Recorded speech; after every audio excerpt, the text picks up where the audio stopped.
ओम शांति। आज की तारीख है 23 अगस्त 2022। साकार महावाक्य। बाबा कहते, मीठे बच्चे, अब ये पुराना घर छोड़ बाप के साथ चलना है। पुराना घर माना, इसलिए इस घर माना शरीर से ममत्व मिटाते जाओ। अपने को आत्मा निश्चय करो। बाबा कहते, मीठे बच्चे, अब ये पुराना घर छोड़ बाप के साथ चलना है। इसीलिए इस घर माना शरीर से ममत्व मिटाते जाओ। अपने को आत्मा निश्चय करो। आज का प्रश्न, देही अभिमानी बच्चों के मुख से कौन से शब्द नहीं निकलेंगे? देही अभिमानी बच्चों के मुख से कौन से शब्द नहीं निकलेंगे?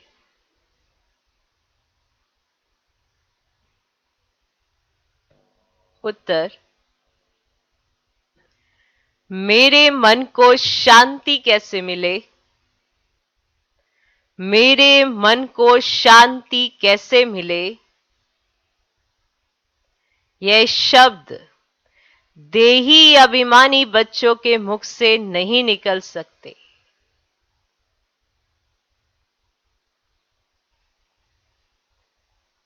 देह अभिमान वाले ही यह शब्द बोलते हैं।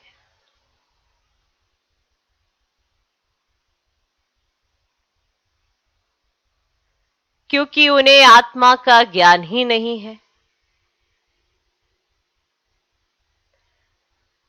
तुम जानते हो आत्मा का स्वधर्म ही शांत है।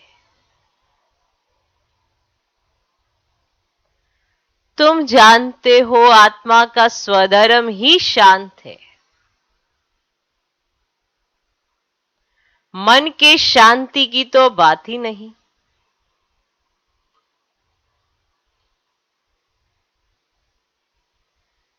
मन के शांति की तो बात ही नहीं। आत्मा अपने स्वधर्म में टिक जाए तो मन शांत हो जाएगा। आत्मा अपने स्वधर्म में टिक जाए तो मन शांत हो जाएगा।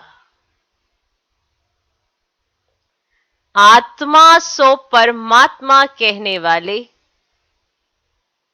इस बात को समझ नहीं सकते।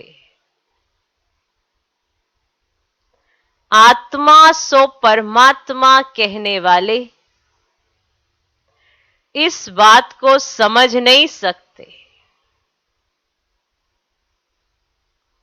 देही अभिमानी बच्चों के मुख से कौन से शब्द नहीं निकलेंगे? उत्तर, मेरे मन को शांति कैसे मिले? यह शब्द देही अभिमानी बच्चों के मुख से नहीं निकल सकते। देह अभिमान वाले ही ये शब्द बोलते हैं, क्योंकि उन्हें आत्मा का ज्ञान ही नहीं है। तुम जानते हो आत्मा का स्वधर्म ही शांत है। मन के शांति की तो बात ही नहीं। आत्मा अपने स्वधर्म में टिक जाए तो मन शांत हो जाएगा। आत्मा सो परमात्मा कहने वाले इस बात को समझ नहीं सकते। आज का गीत है, मरना तेरी गली में, जीना तेरी गली में। ओम शांति। बच्चे जानते हैं मरना किसको कहा जाता है? आत्मा शरीर से अलग हो जाती है, उनको मरना कहा जाता है। यहां बच्चे जानते हैं हम जीते जी शरीर से अलग हैं और अपने परम पिता परमात्मा के साथ उनके धाम जाने वाले हैं। जो आत्माएं जा नहीं सकती हैं, उनको योग से पवित्र बना रहे हैं। इसको कहा जाता है नॉलेज। रूह को नॉलेज मिलती है। ये बच्चे बच्चे कहने वाला कौन है? परम पिता परमात्मा, जिसको सभी भक्त याद करते हैं ना। आत्मा समझती है पतित पावन बाप मुक्ति, जीवन मुक्ति देने वाला है। उनको तो अपना शरीर है नहीं, ये लोन लिया है। हमको भी ये छोड़ना है और जिसका घर है उनको भी छोड़ना है। वैसे तुम बच्चों का भी ये पुराना घर है, इनमें खिड़कियां आदि सब हैं। तो बाप कहते बच्चे पुराना घर सबको छोड़ना है। पुराना घर माना शरीर। तो ये पुराना घर सबको छोड़ना है, मेरे साथ घर चलना है। इसीलिए जीते जी इस घर से ममत्व मिटाते जाओ, जीते जी इस घर से ममत्व मिटाते जाओ। अपने को आत्मा निश्चय करो और बाप को याद करो। ये तो बच्चे जानते हैं, दो चीजें हैं, जीव और आत्मा, माना शरीर और आत्मा। मनुष्य जब दुखी होते हैं तो जीव घात करते हैं, आत्मघात नहीं। आत्मा जानती है शरीर के कारण आत्मा को दुख होता है, इसीलिए उनको छोड़ना चाहती है। तुम्हारी आत्मा जानती है कि अभी हम दुखधाम में हैं, अगर शरीर छोड़ भी देंगे तो भी तो दुख होगा, उसके बाद भी दुख ही होगा, क्योंकि वापस से दुख की दुनिया में ही आएंगे। तो ये शरीर भी पुराना घर है। बाबा ने समझाया है ये अकाल तख्त है जो छोड़कर फिर दूसरा लेना होता है। तख्त के बदले घर कहना ठीक है, माना शरीर माना घर। घर में खिड़कियां आदि होती हैं, इसलिए शरीर को घर कहा जाता है। तख्त के ऊपर राजाई की जाती है। इस समय तो दुखधाम है। हाँ, यह जरूर है आत्मा को घर अर्थात नए शरीर में बैठकर सिंहासन पर बैठ जाना है, राजाई करनी है, माना अपने शरीर पर राज करना है। दुनिया में ऐसा तो कोई नहीं जिसको बाप से राजाई मिलती है। जब तक बाप ना आए तब तक बादशाही कैसे मिले। तुम जानते हो बाबा हमको शहंशाह बनाने आया हुआ है। जैसे राजाओं से महाराजाएं बड़े होते हैं ना, तो बाप कहते तुमको राजाओं का राजा बनाया जाता है। तुम्हारी आत्मा जानती है यह पुराना घर छोड़ना है। आत्मा को पहले सत्व प्रधान घर मिलता है, तो आज याद रहेगा घर, शरीर माना घर। तो आत्मा को पहले सत्व प्रधान घर मिलता है। सत्व प्रधान गुणवान आत्मा है तो शरीर भी ऐसे ही सत्व प्रधान मिलता है। आत्मा समझती है कैसे हम आत्मा को घर मिलता है। ऊंच पवित्र आत्माओं को शरीर भी ऐसे ही मिलेगा। पावन बनेंगे तो पावन घर मिलेगा जरूर। जब पावन बनाने वाला आए तब तो हम पावन बने। खुद कहते हैं बच्चे तुम याद करते थे, अब मैं आया हूं, कल्प कल्प इस शरीर में आकर ये यज्ञ रचता हूं। इनका नाम ब्रह्मा रखना पड़ता है, इनको एडॉप्ट किया जाता है। ग्रस्त व्यवहार में रहते तुमने बुद्धि से सब कुछ पुरानी चीजों का संन्यास कर अपने को आत्मा निश्चय किया है ना। अब जीते जी सब संबंध तोड़ने हैं। बाप कहते तुम्हें इस पुरानी दुनिया में रहना नहीं है। समझाया जाता है हमारी एम ऑब्जेक्ट है नर से नारायण व मनुष्य से देवता बनना व स्वर्ग की बादशाही पाना। यह भी समझाया है कि मनुष्य सृष्टि एक ही है जो चक्र लगाती है। इनको झाड़ भी कहते हैं। अब बढ़ के झाड़ से भेंट की जाती है, उनकी आयु बहुत बड़ी होती है।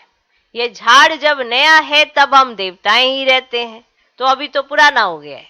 इसमें सब गरीब हैं, पाई पैसे का व्यापार करते हैं। अभी तुम बच्चे ज्ञान रत्नों का व्यापार करते हो, बाप से रतन ले फिर औरों को देते हो। अब तुम्हारी श्रेष्ठ हीरे जैसी बुद्धि बनती है। तुम्हारा व्यापार ही है ज्ञान रत्नों का, तो ज्ञान रत्नों के बाद फिर वे रतन भी तुमको अथाह मिलते हैं। सुना, अगर अभी ज्ञान रतन आपके पास अथाह है तो वो रतन भी आपको अथाह मिलते हैं, गाया हुआ भी है। सागर हीरे ज्वारातों की थाली ले तुम्हारी आगे भेंट करते हैं। समझ में आया? तुम अब पढ़ाई और पढ़ाने वाले को जान गए हो। बरोबर हमारा परम पिता परमात्मा ज्ञान रत्नों का सागर है, जिसको रूप बसंत भी कहा जाता है। तो आत्मा ज्ञान रत्नों का मुख से वर्णन करती है। तुम्हारा धंधा ही यह है, तुम अमृत वेले उठ ये ज्ञान रत्नों का धंधा करो। प्रभात अच्छी होती है। अब कहते हैं राम नाम सिमर प्रभात मोरे मन, तो ये आत्माओं को कहा ना। तो मन बुद्धि आत्मा में है। तो मनुष्य देह अभिमान में रहते हैं तो कहते मेरा मन शांत नहीं होता है, तो जैसे कि शरीर में मन है, तो परंतु आत्मा कहती है मेरे मन को बुद्धि को ज्ञान नहीं है, मुझे शांति चाहिए। तो वे अपने को आत्मा समझते नहीं है। तो शांत व अशांत आत्मा होती है ना। तो आत्मा कहती है मैं अशांत आत्मा हूं, मैं शांत आत्मा हूं। तो ये किसने कहा? आत्मा ने कहा। ऐसे कौन कहता है? आत्मा कहती है कि मैं शांत हूं, मैं अशांत हूं। तो देह अभिमान वाला कहेगा हमारे मन को शांति कैसे मिले। तो मन क्या है वह भी समझते नहीं है। तो आत्मा को शांति मिलती है वो आत्मा के मन को। तो पहले तो आत्मा को जानना पड़े ना। तो आत्मा का स्वधर्म शांत है।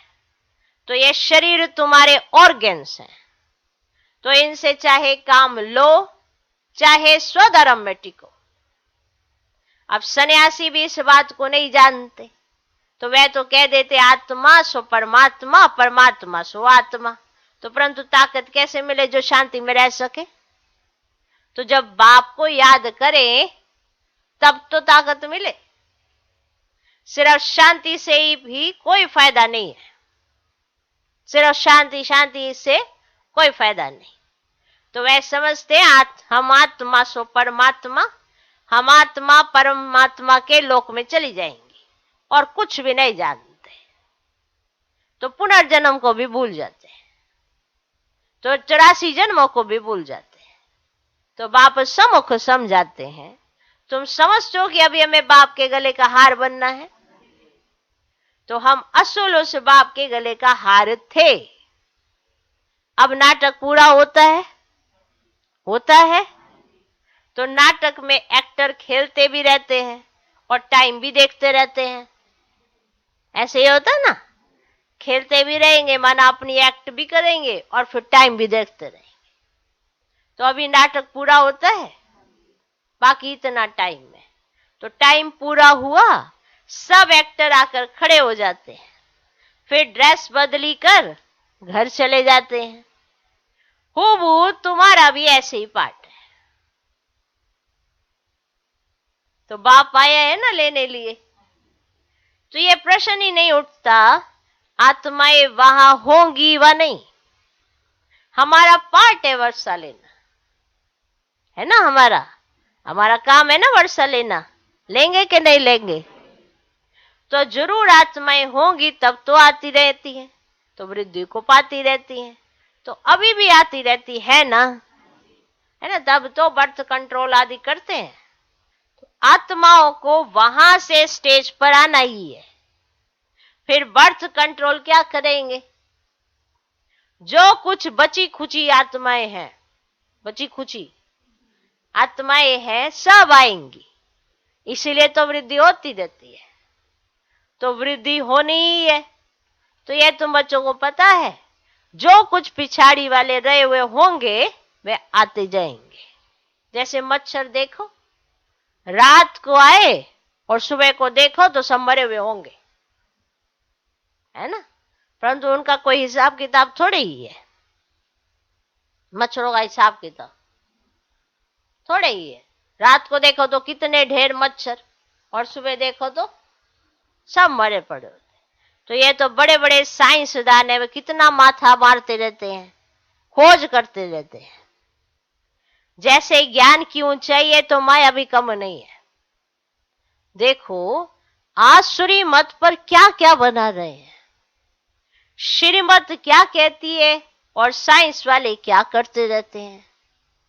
सुख भी है तो इन चीजों से विनाश भी होना है। साइंस और साइलेंस, तुम सदैव बाप को याद करते रहते हो साइलेंस में, उनको फिर साइंस का कितना घमंड है, कितने एरोप्लेन बारूद आदि हैं। अब साइंस पर साइलेंस की विजय होती है। कई कहते हैं मन जीते जगत जीत, परंतु माया जीते जगत जीत कह सकते हैं। आत्मा शरीरी हो बाप के पास चली जाएगी। अब कहते हैं मन में संकल्प विकल्प ना आए, तो बाप कहते ये तो जरूर आएंगे, ये तो जरूर आएंगे।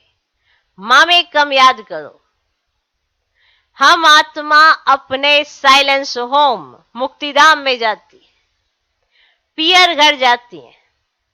बुद्धि में यही रहता है बाबा आया है हमको ले जाएंगे, गाइड बाबा ही है ना। तो कहते मेरे लाडले बच्चे, कौन से बच्चे? लाडले बच्चे, मैं तुमको साथ ले जाऊंगा। कोई ने भी घर का रास्ता नहीं देखा है, अगर एक ने देखा हो तो वो बहुत देख ले, तो वे जाना भी सिखावे ना। तो यहां से मनुष्य तंग होकर कहते हैं जाएं। जब तंग हो जाते ना यहाँ पे तो क्या कहते हैं जाएं, और सत्युग में ऐसे थोड़े ही कहेंगे क्योंकि वहां तंग ही नहीं होंगे। और सुखधाम को ही सब याद करते हैं, तो बाप कहते हैं मैं सबको ले जाऊंगा, मच्छरों के सदृश है। वह सिर्फ कह देते हैं बोध की आत्मा निर्वाण धाम गई। अगर वह चला गया तो बाकी सब उनकी इतनी वंशावली कैसे जाएगी? तो कोई जा ही नहीं सकते हैं। मैं तो जा सकता हूं ना,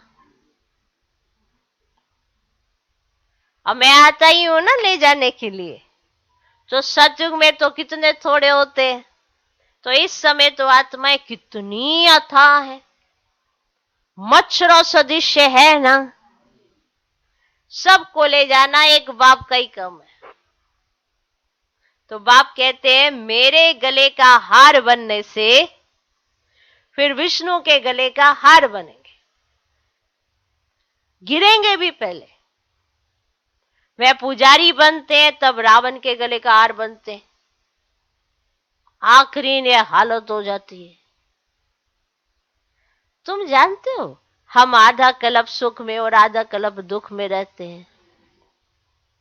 रावण के गले का हार पहले पहले देवी देवता धर्म वाले बनते हैं, और फिर और धर्म वाले आएंगे और वे भी रावण के गले का हार बनेंगे। सुनो, बाप के गले का हार फिर बन जाते रावण के गले का हार, तो अंत में सभी रावण के गले का हार बन जाते हैं। तो ये ड्रामा का खेल ऐसा बना हुआ है जो सिवाय बाप के कोई समझा ही ना सके। तो पॉइंट्स तो बहुत मिलती है ना समझ आने के लिए। तो नट शेल में कहा जाता है एक बाप को याद करो।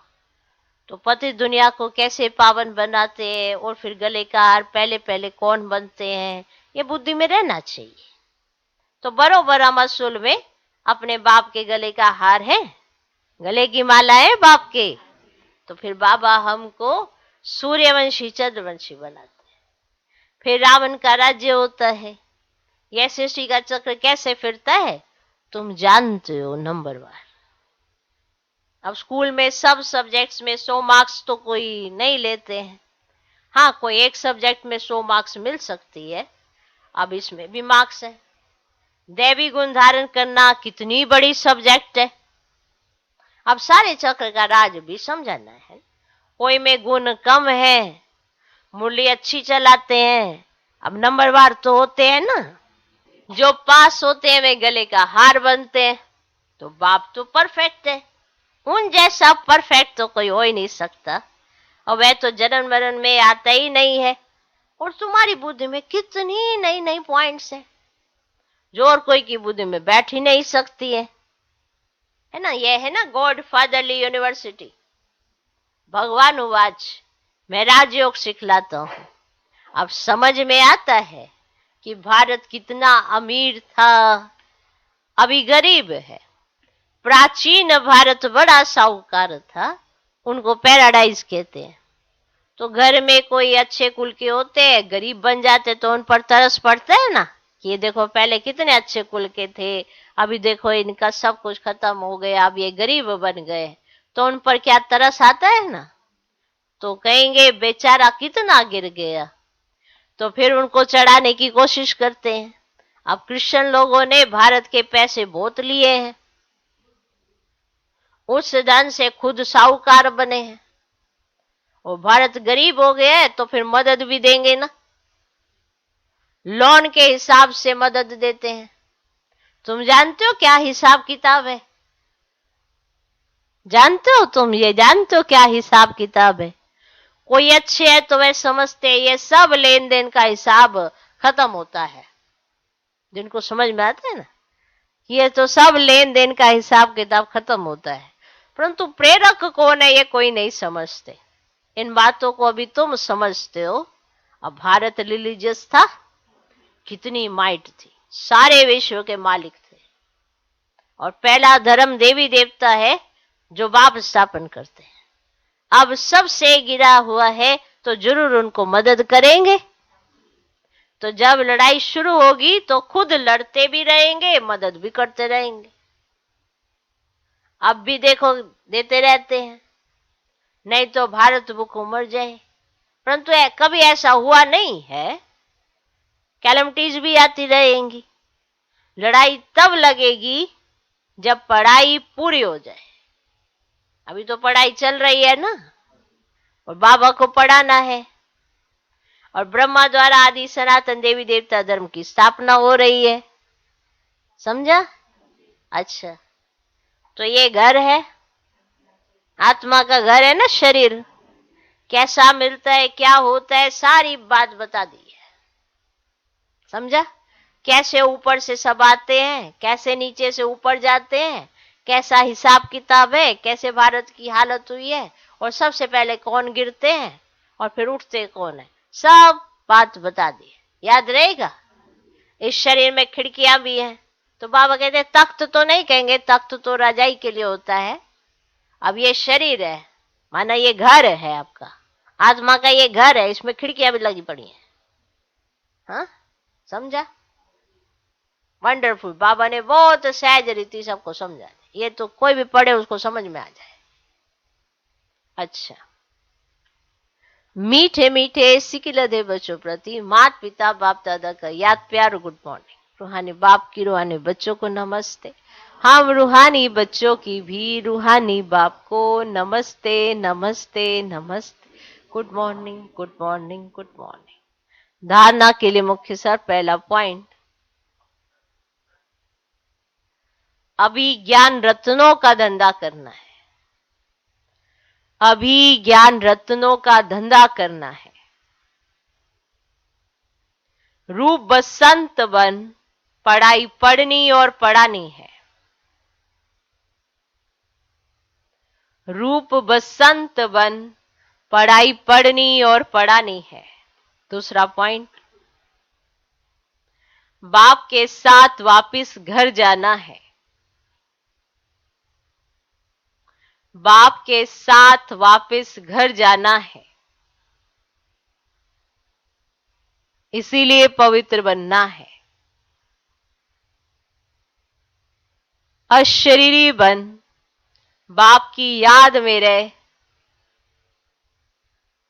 अशरीरी बन बाप की याद में रहे। साइलेंस बल से साइंस पर विजय पानी है। बाप के साथ वापिस घर जाना है, इसलिए पवित्र बनना है। अशरीरी बन बाप की याद में रहे। साइलेंस बल से साइंस पर विजय पानी है। आज का वरदान, सदा उमंग उत्साह के पंखों द्वारा उड़ने और उड़ाने वाले मजबूत और अथक भव। सदा उमंग उत्साह के पंखों द्वारा उड़ने और उड़ाने वाले मजबूत और अथक भव। आप आत्माएं अनेक आत्माओं को उड़ाने के निमित्त हो, इसीलिए उमंग उत्साह के पंख मजबूत हो। सदा इसी स्मृति में रहो कि हम ब्राह्मण मानवी के विश्व कल्याण के जवाबदार हैं। तो आलस्य और अलबेलापन स्वतः समाप्त हो जाएगा। कभी भी थकेंगे नहीं। जिसमें उमंग उत्साह होता है वे अथक होते हैं। वे अपने चेहरे और चलन से सदा औरों का भी उमंग उत्साह बढ़ाते हैं। सुना आज का स्लोगन, बाप के संग का रंग लगा हुआ हो तो सब बुराइयां सहज ही परिवर्तन हो जाएंगी। बाप के संग का रंग लगा हुआ हो तो सब बुराइयां सहज ही परिवर्तन हो जाएंगी।